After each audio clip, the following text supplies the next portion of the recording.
اے بڑے سچے یوسف، ہمیں اس خواب کی تعبیر بتائیے کہ 7 موٹی گایوں کو 7 دبلی گائیں کھا رہی ہیں اور 7 خوشے سبز ہیں اور 7 سوکھے، تاکہ میں لوگوں کے پاس واپس جا کر تعبیر بتاؤں۔ عجب نہیں کہ وہ تمہاری قدر جانے۔ انہوں نے کہا کہ تم لوگ 7 سال متواتر کھیتی کرتے رہو گے، تو جو غلہ کاٹو تو تھوڑے سے غلے کے سوا جو کھانے میں آئے باقی کو خوشوں میں ہی رہنے دینا۔ پھر اس کے بعد خشک سالی کے 7 سخت سال آئیں گے کہ جو غلہ تم نے جمع کر رکھا ہوگا وہ سب کو کھا جائیں گے، صرف وہی تھوڑا سا رہ جائے گا جو تم احتیاط سے رکھ چھوڑو گے۔ پھر اس کے بعد ایک ایسا سال آئے گا کہ خوب مے برسے گا اور لوگ اس میں رس نچوڑیں گے۔ اور یہ تعبیر سن کر بادشاہ نے حکم دیا کہ یوسف کو میرے پاس لے آؤ۔ سو جب قاصد ان کے پاس گیا تو انہوں نے کہا کہ اپنے آقا کے پاس واپس جاؤ اور اس سے پوچھو کہ ان عورتوں کا کیا حال ہے جنہوں نے اپنے ہاتھ کاٹ لیے تھے، بے شک میرا پروردگار ان کے فریب سے خوب واقف ہے۔ بادشاہ نے عورتوں سے پوچھا کہ تمہارا کیا قصہ تھا جب تم نے یوسف کو اپنی طرف مائل کرنا چاہا؟ سب بول اٹھی کہ اللہ پاک ہے، ہم نے اس میں کوئی برائی معلوم نہیں کی۔ عزیز کی بیوی نے کہا اب سچی بات تو ظاہر ہو ہی گئی ہے، اصل یہ ہے کہ میں نے اس کو اپنی طرف مائل کرنا چاہا تھا اور وہ بے شک سچا ہے۔ یوسف نے کہا کہ میں نے یہ بات اس لیے پوچھی ہے کہ عزیز کو یقین ہو جائے کہ میں نے اس کی پیٹھ پیچھے اس کی امانت میں خیانت نہیں کی، اور اللہ خیانت کرنے والوں کی چال کو چلنے نہیں دیتا۔ اور میں اپنے آپ کو پاک صاف نہیں کہتا، کیونکہ نفس امارہ انسان کو برائی ہی سکھاتا رہتا ہے، مگر یہ کہ میرا پروردگار رحم فرمائے، بے شک میرا پروردگار بخشنے والا ہے، مہربان ہے۔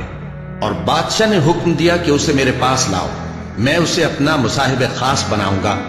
پھر جب ان سے گفتگو کی تو کہا کہ آج سے تم ہمارے ہاں صاحب منزلت ہو اور صاحب اعتبار ہو۔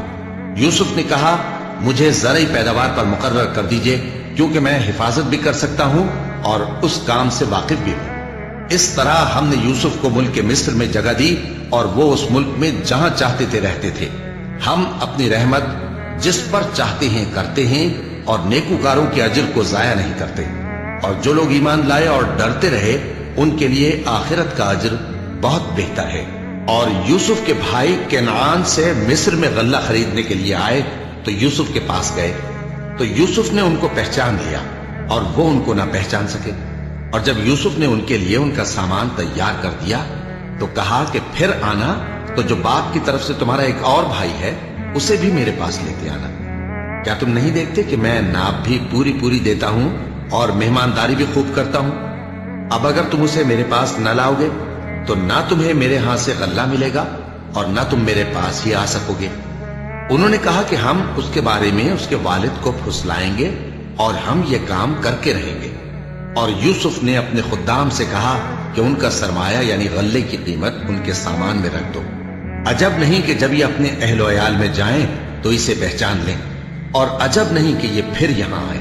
بس جب وہ اپنے والد کے پاس واپس گئے تو کہنے لگے کہ ابا ہمارے لیے غلے کی بندش کر دی گئی ہے، تو ہمارے ساتھ ہمارے بھائی کو بھیج دیجئے تاکہ ہم پھر غلہ لائیں اور ہم اس کے نگہبان ہیں۔ یعقوب نے کہا کہ میں اس کے بارے میں تمہارا اعتبار نہیں کرتا، مگر ویسا ہی جیسا پہلے اس کے بھائی کے بارے میں کیا تھا، سو اللہ ہی بہتر نگہبان ہے اور وہ سب سے زیادہ رحم کرنے والا ہے۔ اور جب انہوں نے اپنا اسباب کھولا تو دیکھا کہ ان کا سرمایہ واپس کر دیا گیا ہے۔ کہنے لگے ابا ہمیں اور کیا چاہیے، دیکھیے یہ ہماری پونجی بھی ہمیں واپس کر دی گئی ہے، اور ہم اپنے اہل و عیال کے لیے پھر غلہ لائیں گے اور اپنے بھائی کی نگہبانی کریں گے، اور ایک بار شتر زیادہ لائیں گے کہ یہ غلہ جو ہم لائے ہیں تھوڑا ہے۔ یعقوب نے کہا کہ جب تک تم اللہ کا عہد نہ دو کہ اس کو میرے پاس صحیح و سالم لے آؤ گے، میں اسے ہرگز تمہارے ساتھ نہیں بھیجنے کا، مگر یہ کہ تم گھیر لیے جاؤ یعنی بے بس ہو جاؤ تو مجبوری ہے۔ بس جب انہوں نے والد کو اپنا قول دیا تو یعقوب نے کہا کہ جو قول و قرار ہم کر رہے ہیں اس کا اللہ ضامن ہے، اور فرمایا کہ اے میرے بیٹو ایک ہی دروازے سے داخل نہ ہونا بلکہ جدا جدا دروازوں سے داخل ہونا، اور میں اللہ کی تقدیر کو تو تم سے روک نہیں سکتا، بے شک حکم اللہ ہی کا ہے، میں اسی پر بھروسہ رکھتا ہوں اور اہل توکل کو اسی پر بھروسہ رکھنا چاہیے۔ اور جب وہ ان مقامات سے داخل ہوئے جہاں جہاں سے داخل ہونے کے لیے ان کے والد نے ان سے کہا تھا تو وہ تدبیر اللہ کے حکم کو ذرا بھی ٹال نہیں سکتی تھی۔ ہاں وہ یعقوب کے دل کی خواہش تھی جو انہوں نے پوری کی تھی، اور بے شک وہ صاحب علم تھے کیونکہ ہم نے ان کو علم سکھایا تھا، لیکن اکثر لوگ نہیں جانتے۔ اور جب وہ لوگ یوسف کے پاس پہنچے تو یوسف نے اپنے حقیقی بھائی کو اپنے پاس جگہ دی اور کہا کہ میں تمہارا بھائی ہوں، تو جو سلوک یہ ہمارے ساتھ کرتے رہے ہیں اس پر افسوس نہ کرنا۔ پھر جب ان کا اسباب تیار کر دیا تو اپنے بھائی کے تھیلے میں آپ خورا رکھ دیا۔ پھر جب وہ آبادی سے باہر نکل گئے تو ایک پکارنے والے نے آواز دی کہ قافلے والو، تم تو چور ہو۔ وہ ان کی طرف متوجہ ہو کر کہنے لگے کہ تمہاری کیا چیز کھوئی گئی ہے؟ وہ بولے کہ بادشاہ کا کٹورا کھویا گیا ہے، اور جو شخص اس کو لے کے آئے اس کے لیے ایک بار شتر انعام، اور میں اس کا ضامن ہوں۔ وہ کہنے لگے کہ اللہ کی قسم، تم کو معلوم ہے کہ ہم اس ملک میں اس لیے نہیں آئے کہ خرابی کریں اور نہ ہم چوری کیا کرتے ہیں۔ وہ بولے کہ اگر تم جھوٹے نکلے یعنی چوری ثابت ہوئی تو اس کی سزا کیا؟ انہوں نے کہا کہ اس کی سزا یہ کہ جس کے تھیلے میں وہ دستیاب ہو وہی اس کا بدل قرار دیا جائے۔ ہم ظالموں کو یہی سزا دیا کرتی ہیں۔ پھر یوسف نے اپنے بھائی کے تھیلے سے پہلے ان کے تھیلوں کو دیکھنا شروع کیا، پھر اپنے بھائی کے تھیلے میں سے اس کو نکال لیا۔ اس طرح ہم نے یوسف کے لیے تدبیر کی، ورنہ بادشاہ کے قانون کے مطابق وہ اپنے بھائی کو لے نہیں سکتے تھے، مگر یہ کہ اللہ چاہے۔ ہم جس کے چاہتے ہیں درجے بلند کرتے ہیں، اور ہر علم والے سے بڑھ کر ایک بڑا علم والا ہے۔ برادران یوسف نے کہا کہ اگر اس نے چوری کی ہو تو کچھ عجب نہیں کہ اس کے ایک بھائی نے بھی پہلے چوری کی تھی، مگر یوسف نے اس بات کو اپنے دل میں مخفی رکھا اور ان پر ظاہر نہ ہونے دیا، یعنی زیر لب کہا کہ تم بڑے برے ہو، اور جو تم بیان کرتے ہو اللہ اسے خوب جانتا ہے۔ وہ کہنے لگے کہ اے عزیز، اس کے والد بہت بوڑھے ہیں اور اس سے بہت محبت رکھتے ہیں، تو اس کو چھوڑ دیجئے اور اس کی جگہ ہم میں سے کسی کو رکھ لیجئے، ہم دیکھتے ہیں کہ آپ احسان کرنے والے ہیں۔ یوسف نے کہا کہ اللہ پناہ میں رکھے کہ جس شخص کے پاس ہم نے اپنی چیز پائی ہے اس کے سوا کسی اور کو پکڑ لیں، ایسا کریں تو ہم بڑے بے انصاف ہیں۔ آخر جب وہ اس سے نا امید ہو گئے تو الگ ہو کر صلاح کرنے لگے۔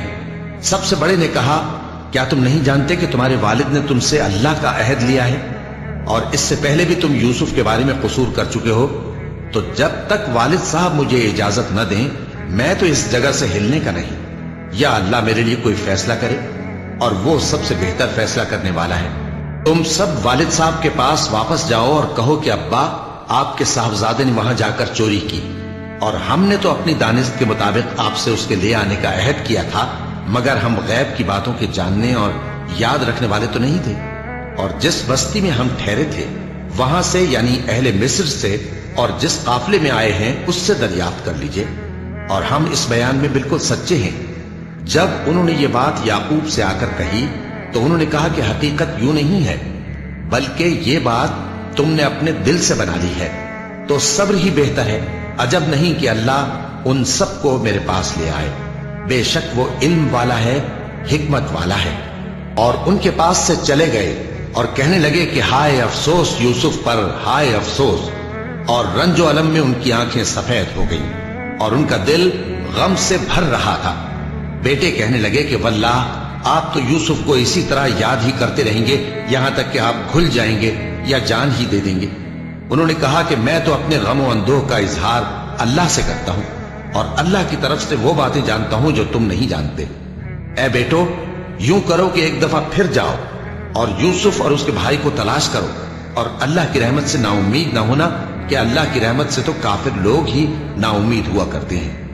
پھر جب وہ یوسف کے پاس گئے تو کہنے لگے کہ اے عزیز، ہمیں اور ہمارے اہل و عیال کو بڑی تکلیف ہو رہی ہے، اور ہم یہ تھوڑا سا سرمایہ لائے ہیں، آپ ہمیں اس کے عوض پورا غلہ دے دیجئے اور ہم پر خیرات کیجئے کہ اللہ خیرات کرنے والوں کو ثواب دیتا ہے۔ یوسف نے کہا، تمہیں معلوم ہے کہ جب تم نادانی میں پھنسے ہوئے تھے تو تم نے یوسف اور اس کے بھائی کے ساتھ کیا کیا تھا؟ وہ بولے، کیا واقعی تم ہی یوسف ہو؟ انہوں نے کہا، ہاں میں یوسف ہوں، اور بن یامین کی طرف اشارہ کر کے کہنے لگے، یہ میرا بھائی ہے، اللہ نے ہم پر بڑا احسان کیا ہے۔ جو شخص اللہ سے ڈرتا اور صبر کرتا ہے تو اللہ نیکوکاروں کا اجر ضائع نہیں کرتا۔ وہ بولے، اللہ کی قسم، اللہ نے تم کو ہم پر فضیلت بخشی ہے، اور بے شک ہم خطاکار تھے۔ یوسف نے کہا کہ آج کے دن تم پر کوئی ملامت نہیں، اللہ تم کو معاف کرے اور وہ سب سے بڑھ کر رحم کرنے والا ہے۔ یہ میرا کرتا لے جاؤ، پھر اسے والد صاحب کے منہ پر ڈال دینا تو وہ بینا ہو جائیں گے، اور اپنے تمام اہل و عیال کو میرے پاس لے آؤ۔ اور جب قافلہ مصر سے روانہ ہوا تو ان کے والد کہنے لگے کہ اگر مجھ کو یہ نہ کہو کہ بوڑھا بہک گیا ہے تو مجھے تو یوسف کی بو آ رہی ہے۔ وہ بولے کہ واللہ آپ اسی قدیم غلطی میں مبتلا ہیں۔ مگر جب خوشخبری دینے والا آ پہنچا تو اس نے کرتا ان کے منہ پر ڈال دیا، سو وہ بینا ہو گئے اور بیٹوں سے کہنے لگے کیا میں نے تم سے نہیں کہا تھا کہ میں اللہ کی طرف سے وہ باتیں جانتا ہوں جو تم نہیں جانتے؟ بیٹوں نے کہا کہ ابا ہمارے لیے ہمارے گناہ کی مغفرت مانگیے، بے شک ہم خطا کار تھے۔ فرمایا میں اپنے پروردگار سے تمہارے لیے بخشش مانگوں گا، بے شک وہ بخشنے والا ہے، مہربان ہے۔ پھر جب یہ سب لوگ یوسف کے پاس پہنچے تو انہوں نے اپنے والدین کو اپنے پاس جگہ دی اور کہا مصر میں داخل ہو جائیے، اللہ نے چاہا تو امن و امان سے رہیے گا۔ اور اپنے والدین کو تخت پر بٹھایا اور سب ان کے آگے سجدے میں گر پڑے۔ اور اس وقت یوسف نے کہا ابا جان یہ میرے اس خواب کی تعبیر ہے جو میں نے پہلے بچپن میں دیکھا تھا، میرے پروردگار نے اسے سچ کر دیا اور اس نے مجھ پر بہت سے احسان کیے ہیں کہ مجھ کو قید خانے سے نکالا، اور اس کے بعد کہ شیطان نے مجھ میں اور میرے بھائیوں میں فساد ڈال دیا تھا آپ کو گاؤں سے یہاں لایا۔ بے شک میرا پروردگار جو چاہتا ہے تدبیر سے کرتا ہے، وہ علم والا ہے، حکمت والا ہے۔ جب یہ سب باتیں ہو لیں تو یوسف نے اللہ سے دعا کی کہ اے میرے پروردگار تو نے مجھ کو حکومت سے نوازا اور خوابوں کی تعبیر کا علم بخشا۔ اے آسمانوں اور زمین کے پیدا کرنے والے، تو ہی دنیا اور آخرت میں میرا کارساز ہے، تو مجھے دنیا سے اپنی اطاعت کی حالت میں اٹھائیو اور آخرت میں اپنے نیک بندوں میں داخل کیجو۔ اے پیغمبر یہ اخبار غیب میں سے ہیں جو ہم تمہاری طرف بھیجتے ہیں۔ اور جب برادران یوسف نے اپنی بات پر اتفاق کیا تھا اور وہ فریب کر رہے تھے تو تم ان کے پاس تو نہ تھے، اور بہت سے آدمی گو تم کتنی خواہش کرو ایمان لانے والے نہیں ہیں، اور تم ان سے اس خیر خواہی کا کچھ صلہ بھی تو نہیں مانگتے۔ یہ قرآن اور کچھ نہیں تمام جہانوں کے لیے نصیحت ہے، اور آسمان و زمین میں بہت سی نشانیاں ہیں جن پر سے یہ گزرتے ہیں اور ان کو نظر انداز کر دیتے ہیں، اور یہ اکثر اللہ پر ایمان نہیں رکھتے مگر اس کے ساتھ شرک بھی کرتے ہیں۔ تو کیا یہ اس بات سے بے خوف ہیں کہ ان پر اللہ کا عذاب نازل ہو کر ان کو ڈھانپ لے یا ان پر ناگہاں قیامت آ جائے اور انہیں خبر بھی نہ ہو؟ کہہ دو میرا رستہ تو یہ ہے، میں اللہ کی طرف بلاتا ہوں سمجھ بوجھ کر، میں بھی لوگوں کو اللہ کی طرف بلاتا ہوں اور میرے پیراو بھی، اور اللہ پاک ہے اور میں شرک کرنے والوں میں سے نہیں ہوں۔ اور ہم نے تم سے پہلے بستیوں کے رہنے والوں میں سے مرد ہی بھیجے تھے جن کی طرف ہم وہی بھیجتے تھے۔ کیا ان لوگوں نے ملک میں سیر و سیاحت نہیں کی کہ دیکھ لیتے کہ جو لوگ ان سے پہلے تھے ان کا انجام کیا ہوا؟ اور متقیوں کے لیے آخرت کا گھر بہت اچھا ہے، کیا تم سمجھتے نہیں؟ یہاں تک کہ جب پیغمبر نا امید ہو گئے اور انہوں نے خیال کیا کہ اپنی نصرت کے بارے میں جو بات انہوں نے کہی تھی اس میں وہ سچے نہ نکلے، تو ان کے پاس ہماری مدد آ پہنچی، پھر جسے ہم نے چاہا بچا دیا، اور ہمارا عذاب اتر کر گناہگار لوگوں سے پھرا نہیں کرتا۔ ان کے قصے میں عقل مندوں کے لیے عبرت ہے۔ یہ قرآن ایسی بات نہیں ہے جو اپنے دل سے بنائی گئی ہو، بلکہ جو کتابیں اس سے پہلے نازل ہوئی ہیں ان کی تصدیق کرنے والا ہے اور ہر چیز کی تفصیل کرنے والا، اور مومنوں کے لیے ہدایت اور رحمت ہے۔